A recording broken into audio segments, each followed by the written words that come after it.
Hello guys. Hi, my name is Abhirami और ये मेरा यूट्यूब चैनल है। एक्चुअली मुझे आप लोगों से एक बात शेयर करनी थी जो मुझे इस नए सिटी में मूव इन होने के बाद काफ़ी टाइम से ये चीज़ बॉदर कर रही है। लेकिन कल इसका कह सकते हैं कि एक पीक पहुंच गया है, पीक पे पहुंच गई हूँ मैं। तो मुझे थोड़ा सा रिग्रेट है कि ये चीज़ मैं उस वक्त एक्सप्रेस नहीं कर पाई जिसके सामने मुझे करनी चाहिए थी। पर इट्स ओके, अगर वो बात मेरे दिल में रह गई तो इसीलिए इसी वजह से मैं आप लोगों से ये शेयर कर पा रही हूँ। ठीक है, सीधा पॉइंट पे आते हैं। आ, मैं मैं प्लेस का नाम नहीं लेना चाहूँगी क्योंकि मैं किसी चीज़ को टारगेट नहीं करना चाहती।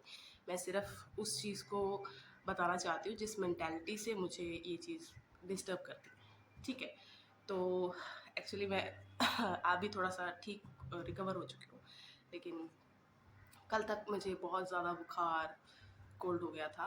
तो इस वजह से कल मेरा, हाँ जी, तो सॉरी, कॉल आ गई थी इम्पॉर्टेंट।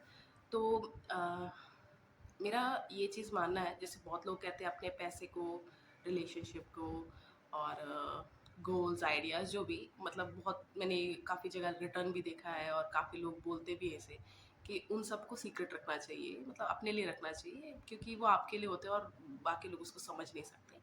और मेरे लिए एक और चीज़ एडेड है, दैट इज़ स्पिरिचुअलिटी होती है। मतलब मैं हमेशा से ये मानती हूँ कि जिस चीज़ में मैं बिलीव इन करती हूँ या फिर मुझे लगता है कि वो सच है, तो मैं इसे अपने तक रखना ज़्यादा अच्छा समझती हूँ। किसी डर या फिर, मतलब डर की वजह से नहीं, क्योंकि एक होता है ना कि वो चीज़ मुझे बहुत खुशी देती है और कंफर्टेबल नहीं होते हम उस चीज़ को शेयर करने के लिए, इस वजह से, बस यही वजह है। तो कल मेरा बर्थडे था और मुझे बहुत बुखार, बहुत ज़ुकाम था। फिर भी मैंने जैसे तैसे नहा के स्पिरिचुअल प्लेस पे मैं गई। तो आई रिमेंबर मैं ऐसे चैंट कर रही हूँ, मतलब एक रिचुअल फॉलो कर रही थी। तो I was chanting this Mantra and my eyes were close. तो आई ओवरहर्ड समवन, सॉरी मैं हिंदी में बात कर लेती। तो मुझे मुझे ऐसा सुनाई दिया कि कोई आंटी जो है ड्रेसिंग को लेके कुछ बात कर रही हैं। हाँ, ड्रेसिंग पे मेरा इसी पे नहीं है मेरी जो मेन बात है, मैं आपको जस्ट बता रही हूँ कि क्या कहाँ से शुरू हुआ। तो कुछ कह रहे थे तो मेरा ध्यान पूरा क्योंकि एक तो मुझे बुखार भी था और मैं ये भी कर रही थी रिचुअल, तो मेरा पूरा ध्यान नहीं था। लेकिन एक दो बार जैसे हमारी नज़र चली जाती कि हु इज़ टॉकिंग या फिर ऐसा, तो मैंने एक दो बार नोटिस किया कि ओके, वो आंटी मुझे देख रहे हैं। एक दो बार मैंने ऐसे देखा, लेकिन फिर मैंने ध्यान हटा लिया। उसके बाद सब कुछ हुआ, मैं वहाँ से प्रसाद वगैरह लेके वापस आ गई।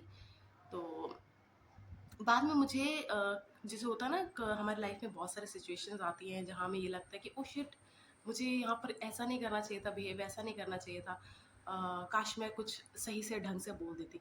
तो ये ड्रेसिंग का एक्चुअली क्या हुआ, मुझे दो तीन बार कुछ लोगों ने ऐसे कमेंट किया है और ये लोग वही हैं। अम, जैसे मेरा एक ये मानना है कि जैसे आप किसी के घर में जाते हैं, वो उसका पर्सनल स्पेस है। वहाँ आप कैसे आएँगे, कितने बजे आएँगे, क्या है वो डिसाइड कर सकते हैं और आपको कंफर्टेबल है तो आप जाइए। इसमें दोनों का फ्री विल है। तो ये चीज़ हम समझ सकते हैं, पर कोई स्पिरिचुअल प्लेस किसी का प्राइवेट प्लेस नहीं हो सकता। ठीक है? आपको कोई चीज़ आपने वहाँ पर देखी, आपको बुरी लगी और आपने उसको प्यार से, या अगर बोल दिया, नहीं भी बोल पाए तो आप अपने प्रेयर में उसको ऐड कर लेते कि अ, ये लोग क्या कर रहे हैं, भगवान इनको सद्बुद्धि दे, ऐसा कुछ आप बोल सकते हैं। तो मेरा ऐसा है, जैसी मेरी इंडिविजुअलिटी है, मैं फेक कभी नहीं कर सकती। I am a very expressive person, तो मैं ऐसी ही हूँ। जब मेरा कभी मन करता है मैं सूट डाल के चली जाती हूँ, मैं कभी साड़ी डाल के चली जाती हूँ, क्योंकि कल मुझे इतना बहुत बुखार था तो मुझे ऐसा फील नहीं हो रहा था। मैं ऐसे एक्सक्यूज़ नहीं देना चाहती कि मैं बुखार था इसलिए, नहीं, मेरा जब जैसा मन करता है मैं वैसा ड्रेसिंग करके ही चली जाती हूँ। कोई रिवीलिंग क्लोथ्स या ऐसा कुछ नहीं था। वो भी मैं ऐसे नहीं कह रही कि ये नहीं पहन सकते, वो नहीं पहन सकते, क्योंकि अ, जो ड्रेसिंग आप लोग कर रहे हो वो भी एक फैशन है। आप लोगों को ऐसा लगता है कि साड़ी या ब्लाउज़ या ढके कपड़े में आप, मतलब हमसे मोर एनलाइटेंड या फिर वाइज़ हो जाते हैं, तो वो ऐसा मेरी सोच नहीं है। क्योंकि आप एक स्पिरिचुअल प्लेस पे आए हो, और आप अपने आप को छोड़ के हर जगह सबको एडवाइस दे रहे हो कि अरे आपने ये क्यों पहना है, अरे आप ऐसे नहीं बात करिए, आप ऐसे ना करिए। मतलब आप एक स्पिरिचुअल प्लेस जाते हैं अपना दुख बताने, अपना कुछ शेयर करने, या फिर आपको एक कंफर्ट चाहिए होता है तो आप भाग के जाते हैं। और अब मुझे समझ में आता, अब नहीं, मुझे बहुत पहले से समझ में आ रहा है कि क्यों ये जितनी न्यू जनरेशन्स हैं वो स्किप कर देती हैं स्पिरिचुअल प्लेस में जाने का। क्योंकि सबसे पहले उनके दिमाग में ऐसे ही लोग आते हैं कि ओ शिट, ये वाली आंटी या फिर ऐसे वाले अंकल मिल गए तो पहले तो यही पूछेंगे ये क्या पहना है, और अगर सही भी पहना है तो ये कैसे पहना है, इसको एक तरह होता है। ये ऑर्थोडॉक्स मेंटेलिटी या फिर एक फ्री बंदा, उससे इतना आपको थ्रेट क्यों फील होता है? मतलब किसी फ्री बंदे से इतना थ्रेट फील करने का हमें क्यों लगता है कि अरे इस बंदे ने ये सही नहीं किया? क्योंकि वो स्पिरिचुअल प्लेस एक एक एक बहुत बड़ी हायर पावर की है। तो आप जिस चीज़ को हमें थोप रहे हैं, वो चीज़ इंसानों ने बनाई है या किसी हायर पावर ने ये रूल्स बनाए हैं, पहले वो तो चेक कर लीजिए आप। आप हमें बोलते हैं, हर बच्चों को जाके डांट देते हैं कि इन्होंने हमारे ग्रंथ नहीं पढ़े, इन्होंने, इनको तो ये भी नहीं पता कितने ग्रंथ होंगे या फिर कितने बुक्स होंगी हमारी होली बुक्स। आप लोगों ने पढ़ा है, अगर आप लोगों ने पढ़ा है तो भी अगर आप ऐसे हैं तो आप में और हम में कमी क्या है? मतलब आप में और हम में डिफरेंस क्या है? कमी नहीं, आप में और हम में क्या डिफरेंस है? क्योंकि जितना मैं जानती हूँ मेरे पेरेंट्स बोथ, उनका यही मानना है, मेरे पापा स्पेशली, व्रत किसको मानते हैं, आप उस दिन झूठ नहीं बोल सकते, आप उस दिन किसी का बुरा नहीं चाह सकते, आप बुरा बोल नहीं सकते किसको। मतलब ये सब अगर खाना वाना आपने जैसे ज़्यादा खा लिया या कम खा लिया, उससे भी ज़्यादा व्रत का क्या मायने है, ये मेरे पापा ने समझाया है। क्योंकि मैंने ये कहीं नहीं पढ़ा है, ये मैंने अपने पापा से सुना था। और मेरे मम्मी स्पेशली, उनका यही है कि आपका मन साफ होना चाहिए। तो जब मैं वो जीन्स पहन रही थी, जीन्स सॉरी जीन्स नहीं था, लोअर पहन रही थी या टी शर्ट पहन रही थी, स्वेटर पहन रखा था मैंने एक्चुअली, लेकिन मैं जीन्स टी शर्ट में भी जाती हूँ। तो जब मैं पहनती हूँ, मैंने कभी ऐसा नहीं सोचा कि अब मैं इनको दिखाऊंगी कि ये मुझे टोकते हैं या फिर रोकते हैं तो मैं और पहन के जाऊंगी। ये मेरी मेंटालिटी कभी भी नहीं होती। जैसे मुझे कुछ गलत फ़ील हुआ, कहीं मैं खेल, आप इमेजिन कीजिए, एग्ज़ाम्पल देती हूँ कि मैं छोटी बच्ची हूँ और मैं ग्राउंड में खेल रही हूँ, और अचानक से मुझे कुछ गलत फ़ील हुआ या किसी ने मुझसे कुछ गलत कहा या किया मेरे साथ, तो मैं भाग के अपनी मम्मी या पापा के पास जाना चाहती हूँ। लेकिन घर में एंटर करने से पहले अगर मैं ये सोचूँ, ओह शिट! मैंने तो ये वाले कपड़े पहन रखे हैं, अरे मेरे बाल ऐसे लग रहे हैं, अरे मेरे हाथ में मिट्टी है। मतलब जो मैं बोलना चाहती हूँ उससे ज़्यादा मुझे अगर कोई चीज़ ये तंग करे कि अरे एक सर्टेन रूल, एक सर्टेन सेट ऑफ, क्या क्या कहते हैं उसको, कि आपने, समझ रहे हैं ना आप मुझे, कि वो फॉलो नहीं किया तो शिट, मैं तो अपनी मम्मी से ही नहीं मिल पाऊंगी। तो मैं भगवान को भी ऐसे ही देखती हूँ कि अगर मुझे कोई चीज़ बॉदर कर रही है, वो डिस्टर्ब कर रही है और उससे मेरा और ज़्यादा लाइफ ख़राब हो सकती है, तो मैं इंस्टेंटली जाना चाहती हूँ। लेकिन यहाँ पर जैसे बहुत सारे लोग टोकने को रेडी बैठे होते हैं। मतलब इट्स लाइक उनका पैशन है, मतलब they are very passionate toward this goal. बस वो बाहर ही या बैठे होते हैं या फिर अंदर बैठे ही इसलिए होते हैं टू पॉइंट पीपल आउट कि no no you are not doing that right way. अरे आप कैसे नहीं, आप लोग क्या कर रहे हैं? आप स्पिरिचुअल प्लेस में क्यों आते हैं? किसी को तंग करने, किसी का कुछ सही करने आपने ये ज़िम्मेदारी क्यों उठाई हुई है? ऐसा क्यों है? और न्यू जनरेशन को ये सब बोलने वाले, सब नहीं बोलते, ये न्यू जनरेशन को बोलने वाले अगर एक सर्वे लेंगे, अगर खुद भी नोटिस ऑब्ज़र्व करेंगे, तो ये लोग भी एक कारण है एक न्यू जनरेशन को अलग करने का स्पिरिचुअल चीज़ों से। अगर कोई बच्चा आपको दिख भी रहा है, आपको लग रहा है कि वो सही नहीं कर रहा है, तो एक बार उसे उस स्पिरिचुअल प्लेस में आने दो, फ्रीडम तो दो।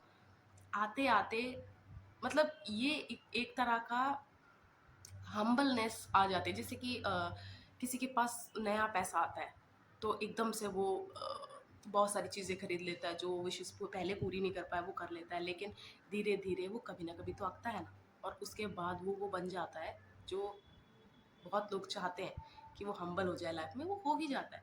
लेकिन हम वहाँ चले, उसका पैसा उससे छीन ले, नहीं तो ये नहीं कर सकता। हम ऑर्थोडॉक्स हैं। मतलब मैं एक कंटेक्स्ट देना चाहती हूँ कि बस वो किसी का बुरा ना कर रहा हो, जैसे फिजिकली या फिर चोरी, रेप, मर्डर, ऐसा कुछ ना कर रहा हो उस पैसों से। कॉन्टेक्स्ट देना था। तो हाँ, तो ये चीज़ मुझे बॉदर की कि शिट मैं उस आंटी को ये बोल नहीं पाया। एक तो वो काफ़ी एजड है, मेरे दादी या नानी की उम्र के होंगे, और उनके पास डिफेंसिव वो होते हैं ना, कमेंट्स ऑलरेडी रेडी होते हैं कि हम आपसे इतने बड़े हैं, आप जब हम आपको कुछ बता रहे हैं आपको तो इसको बिना कोई मतलब वो डिनायल में रहते हैं, बहुत इग्नोरेंट होते हैं। बोलते हैं ना कि आजकल के बच्चे बहुत इग्नोरेंट है, नो, ओल्ड पीपल ऐसे वो भी बहुत इग्नोरेंट है, मतलब कि हमने ज़माना देखा है, हमें पता है, हमें ये देखो परिवर्तन, चेंज प्रकृति का नियम है। आप कहीं भी जाइए, कोई पौधा लगा रहे हो, वो हमेशा एक ही स्टेज पे नहीं रहता। आपने भी बहुत सारे ग्रंथ पढ़े होंगे, बहुत कुछ पढ़ा होगा आपने भी, आप बहुत वाइज है, वो दिखता है आपकी लाइफ में सब कुछ। हमें हम उस चीज़ से नहीं बोल रहे, लेकिन इग्नोरेंट रहना कि इसको इतनी अकल नहीं है या फिर इसको पता नहीं है, मेरे बताने पे ही इसको आएगी, ये इग्नोरेंट एटीट्यूड बहुत बुरा है। क्योंकि आप लोग बहुत बड़ा कारण हो एक नई जनरेशन को अलग करने का, क्योंकि वो फ्रीडम ही नहीं महसूस करते। उनको ऐसा लगता है कि हमें कुछ फॉलो करवाया जा रहा है ज़बरदस्ती, और इसीलिए वो दूर होते हैं। तो प्लीज़ मेरी एक रिक्वेस्ट है, अगर ऐसे लोग, कोई बात नहीं, अगर आप ट्रिगर हो रहे हैं, आपको गुस्सा आ रहा है, आप कमेंट्स में लिख सकते हैं वेरी फ्री। मैं ऐसा नहीं बोल रही कि मैं ऐसे ही हूँ, मैंने ही बोला। ऐसे जगह फिर जाना बंद कर देंगे धीरे धीरे बच्चे। मतलब आई एम 26 ईयर ओल्ड, और मैं भी जाना प्रेफर नहीं करूँगी ऐसी जगह जहाँ पर मुझे ये फील ना हो कि अरे यार मैं तो इनसे मिलने आई थी, मैं तो अपने भगवान को देखने आई थी, मैं तो इनको देखने भी नहीं आई हूँ, ये क्यों इस बीच में पड़ रहे हैं। तो अगर ऐसा होगा धीरे धीरे, फिर बच्चे जाना बिल्कुल बंद कर दे, बच्चे नहीं, एक्चुअली मैं बच्चों को ही सिर्फ नहीं बोलना चाहती, बड़े भी बहुत लोग अलग हो जाएंगे इस चीज़ से। तो प्लीज़ अगर आपको लगता है कि कोई कुछ गलत कर रहा है, मतलब इतना गलत नहीं, बस ये सब ड्रेसिंग के मामले में, तो प्लीज़ आप भगवान से प्रार्थना कीजिए कि इनको सद्बुद्धि दें ये बच्चे। अगर वो चीज़ गलत होगी, भगवान खुद उसको सही कर देंगे। लेकिन आपको भगवान से बड़ा बनना है और उनको बताना है कि नहीं ऐसे ही आपको करना पड़ेगा, तो आपके लिए तो ठीक है, आप करते रहिए जो आपको करना है, चेंज तो आएगा ही।